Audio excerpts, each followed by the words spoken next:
Hello, welcome to my second video. Thank you for clicking. If you click, that might mean that you are interested in learning Arabic. So today we're gonna be discussing the question of MSA versus dialect. Let's go. So to let you know, guys, we're gonna do it as pros and cons versus pros and cons, and at the end we're gonna have our conclusion. Let's start. Okay.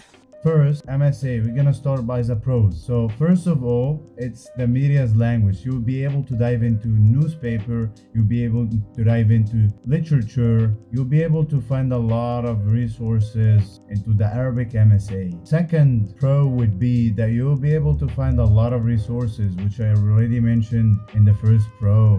Third pro would be it's the language of the Quran. So if you're learning Arabic because you're becoming Muslim, the right choice for you would be the MSA.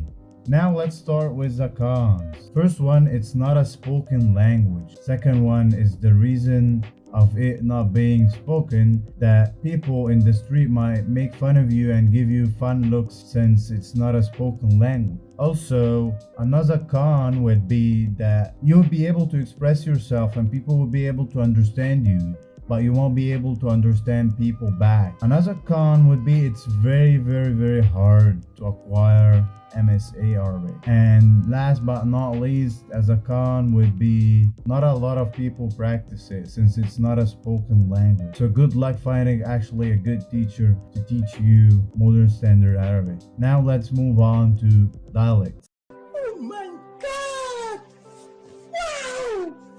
So we're gonna do as we did into the pros and cons with the MSA. So let's start. The first pro would be it's a spoken language. The second pro would be you'll find a lot of opportunities to practice it, especially with natives all around the internet and online through Facebook groups, Discord, online, on iTalki with me. If you want to, you'll find the link in the description. Damn, son, where'd you find this? And you will find a lot of apps that can help you practice the dialect. Third pro would be it's so much easier to acquire a dialect because you are not going through the hustle of grammar and rules and all of that. So now let's move on to the cons. So pretty much dialects is unique for each and every country.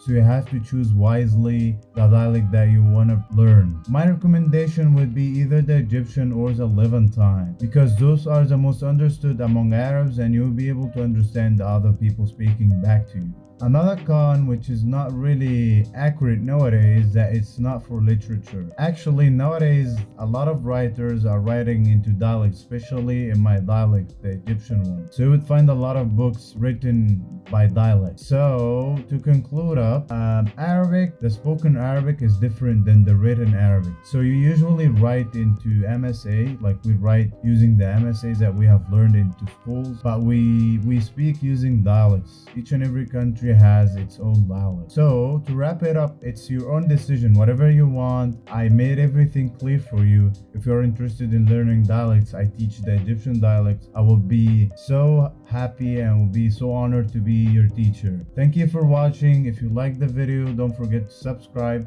and if you have any question, leave your comment down below. See you in the next video. Salam.